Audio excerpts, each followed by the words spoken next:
पूज्य महाराज श्री के भजनों को एवं कथाओं को सुनने के लिए महाराज जी के ऑफिशियल यूट्यूब चैनल को सब्सक्राइब करें और फेसबुक पर फॉलो करें। जय जय श्री राधे।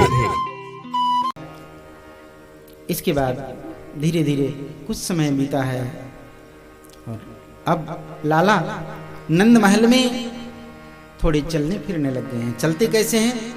घुटरुन चलते हैं, घुटनों के बल पे। काले न वज्रताल पे न गोकुले राम के सवो जानुभ्याम सह पानीभ्याम रिंगमानो विजहृतु।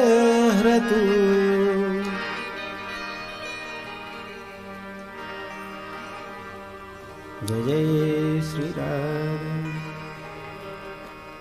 दोनों भैया बालकृष्ण और दाऊ जी दोनों नंद महल में खेल रहे थे। लाला जानुभ्याम सह पानीभ्याम, घुटनों के बल और हाथ के बल चल रहे हैं। दाऊ जी 1 वर्ष के बड़े हैं, इसलिए दाऊ जी खड़े होकर चल रहे हैं। एक दिन नंदमहल के अंदर खेलते खेलते दाऊ जी नंदमहल की चौखट को पार करके चले गए। घर की दहलीज पे जो चौखट होती है ना, अब आजकल चौखट नहीं होती,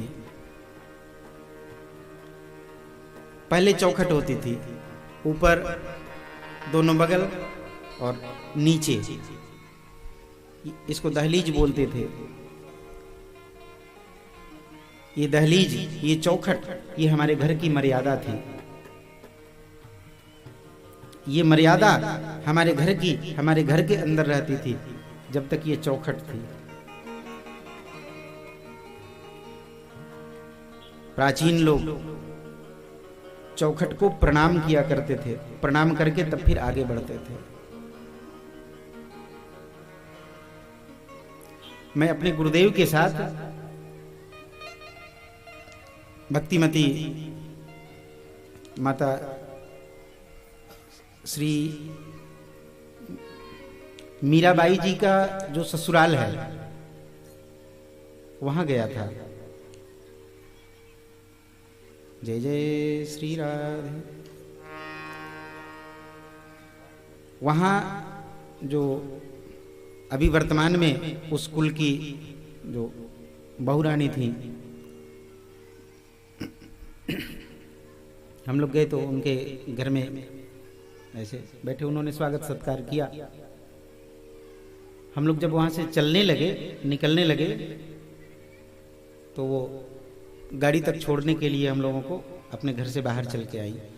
तो जैसे ही वो घर का जो चौखट था, जो दहलीज थी, वो दहलीज पे आने से पहले मैंने देखा कि घूंघट पूरा ओढ़ लिया।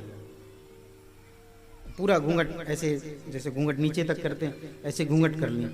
घूंघट करके फिर वो दहलीज पार की, फिर सामने गाड़ी थी तो गाड़ी में सब लोग बैठने लग गए। मेरे मन में ये प्रश्न आ गया, मेरे मन में प्रश्न आ गया तो मैंने सोचा पूछ ही लूं। तो मैंने उनसे पूछा कि माता जी, आपने जो ये पहले इधर से तो आई, तो हम लोगों के साथ ऐसे ठीक ठाक से आई, यहाँ पे आकर के, जबकि यहाँ पे और कोई बड़ा बुजुर्ग या ऐसा कोई खड़ा भी नहीं है, लेकिन फिर भी यहाँ पे आकर के आपने ये घूंघट कर लिया, इसका क्या कारण? तो उन्होंने बताया, हम लोगों की परंपरा में ये दहलीज जो है, ये चौखट, इसको हम लोग ज्येष्ठ मानते हैं। ये हमारे घर की मर्यादा की रक्षा करती हैं, तो हम लोग इनको ज्येष्ठ मानते हैं। इसलिए इनको ये जब दिखते हैं तो इनके सामने हम लोग बिना घूंघट के नहीं जाते, घूंघट मार के तभी जाते हैं, घूंघट मार के ही दहलीज पार करते हैं। तो ये मर्यादा थी हमारी।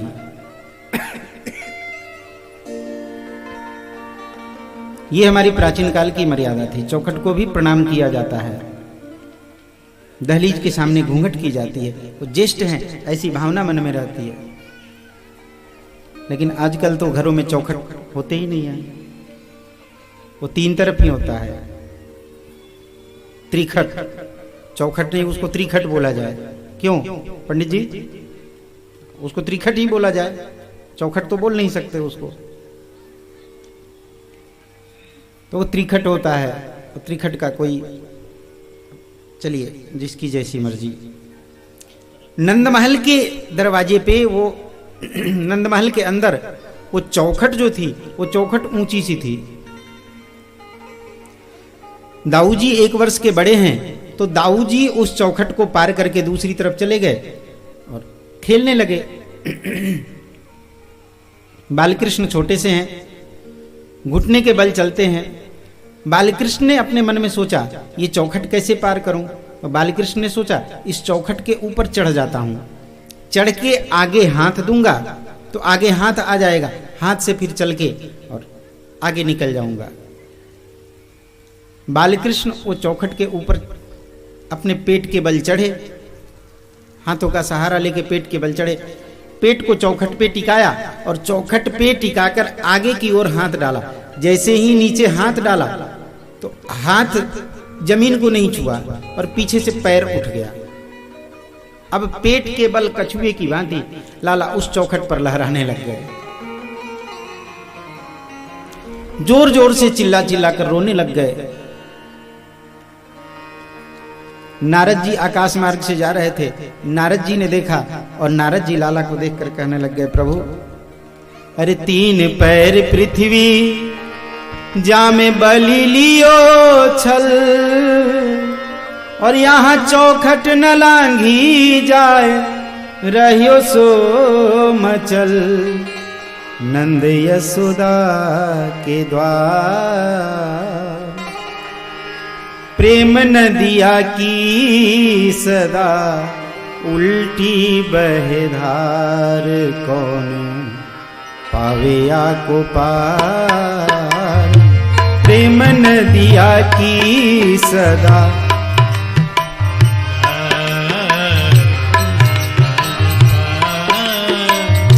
प्रेम नदिया की सदा उल्टी बहे धार।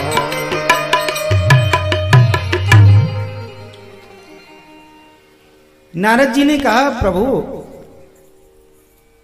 3 पैर पृथ्वी में आपने बलि का सर्वस्व नाप लिया था और यहां आपसे एक छोटी सी चौखट नहीं लांघी जा रही है। ये कौन सी लीला कर रहे हैं आप? नारद जी को जब ऐसा बोलते हुए सुना, लाला ने पहले इधर उधर देखा, कहीं कोई देख तो नहीं रहा। पहले इधर उधर देखा, जब कोई नहीं दिखा तो धीरे से अपने आंसू पोंछे और नारद जी की ओर देखकर कहा, नारद जी क्यों मेरा भांडा फोड़ करने के चक्कर में लगे हो? कहीं मेरी मैया ने आपसे इस तरह बात करते हुए मुझे देख लिया ना, तो मेरी मैया जान जाएगी कि ये लाला ये सचमुच के भगवान हैं।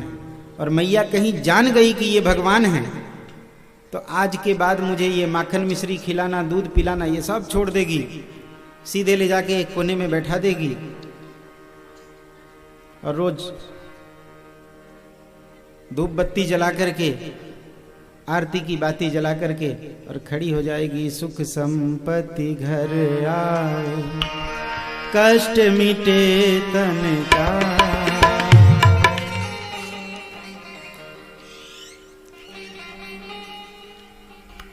मैया रोज हाथ जोड़ करके यही बस प्रार्थना करने लगेगी। हमने भगवान को ऐसा बना दिया है कि भगवान भी भगवान बनने से डरने लगे हैं।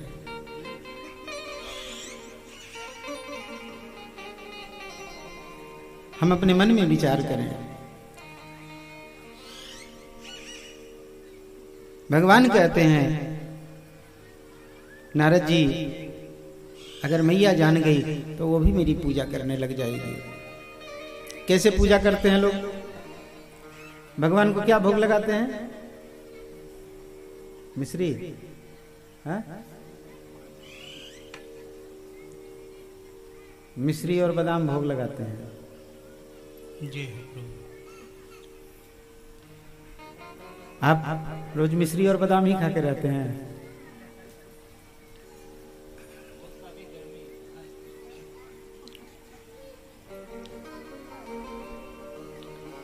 मन में विचार करके हम देखें, जो हम भगवान को भोग लगाते हैं वही खा के हम रह सकते हैं क्या?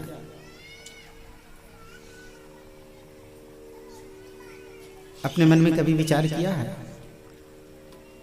कभी सोचा है हमने? ये सोचने का समय कहां है? ये कभी हमने सोचा ही नहीं। सोचना चाहिए हमें, हम किस काम के लिए आए हैं, कहां जा रहे हैं, क्या कर रहे हैं, लेकिन ये सोचने का समय नहीं है हमारे पास। हम तो बस अंधाधुंध दरबार है, बस दौड़े जा रहे हैं। जी। आज इतना कमाया, अब आगे कल कितना कमाए।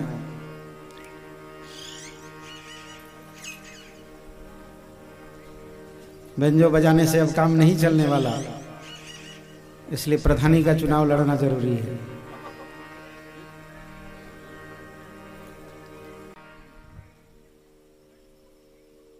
भगवान को भगवान मान के हम कभी पूजा नहीं करते। भगवान को मूर्ति मान के हम पूजा करते हैं। ये भगवान है ऐसा नहीं सोचते हैं, मूर्ति की पूजा करते हैं। इसलिए भगवान भी हमारे सामने मूर्ति बने रहते हैं। जिस दिन हमारे हृदय में ये भाव आ जाएगा कि ये भगवान है, इनकी हम पूजा कर रहे हैं, उसी मूर्ति में से भगवान निकल आएंगे। वो मूर्ति ही हमारे सामने बोल पड़ेगी। माता जी की पूजा करने के लिए श्री किशोरी जी गई हैं, तो वहां पूजन किया है और माता जी से वरदान मांगा है। तो खसी माल मूर्ति मुस्कान, मूर्ति मुस्कुरा पड़ी है, मूर्ति बोलने लग गई है। हम भगवान को भगवान मानते कब है? हम तो भगवान को बस केवल इतना जानते हैं, अगर भगवान से वो प्रार्थना न करनी हो, सुख संपत्ति घर आवे, कष्ट मिटे तन का, स्वामी कष्ट मिटे तन का। मैं समझता हूं इस आरती में से ये वाली लाइन केवल हटा दी जाए, उसके बाद कोई इस आरती को गाएगा भी नहीं। सुख संपत्ति घर आवे, कष्ट मिटे तन का, कोई नहीं गाएगा।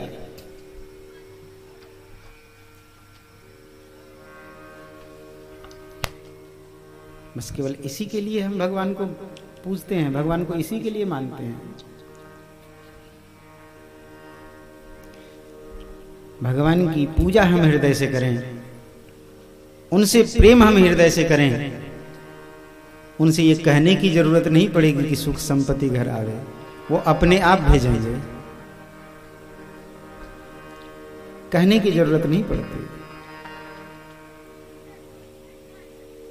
हमारा प्रेम उनके चरणों में बढ़ता जाएगा और वो हमारी सारी बात वो अपने आप व्यवस्थित करते जाएंगे। कुछ कहने की जरूरत नहीं पड़ती। यहाँ तो ऐसे कहते हैं लोग, ऐसे करते हैं लोग। हाथ में आरती करते हैं तो वो घंटी ले लेते हैं ना, और देखिए घंटी कैसे पकड़ते हैं लोग। वो गरुड़ घंटी ऐसे पकड़ लेते हैं।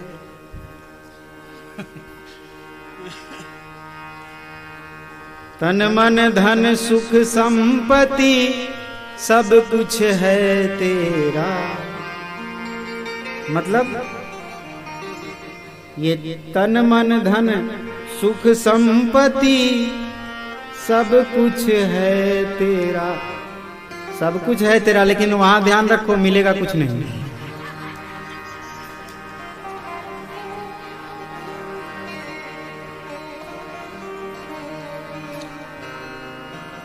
मिलने वाला कुछ नहीं है। केवल मुंह से कह रहे हैं सब कुछ है तेरा।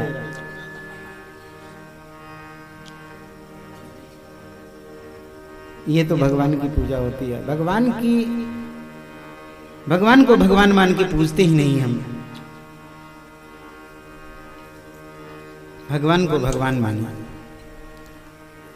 हम अपने मन में विचार करें, हमें गर्मी लग रही है तो भगवान को भी गर्मी लग रही होगी। हमें अगर पंखे की जरूरत है तो उन्हें भी पंखे की जरूरत है। हम अगर एसी में रहते हैं तो भगवान के लिए भी एसी लगवाएं। ऐसा मन में विचार होना चाहिए।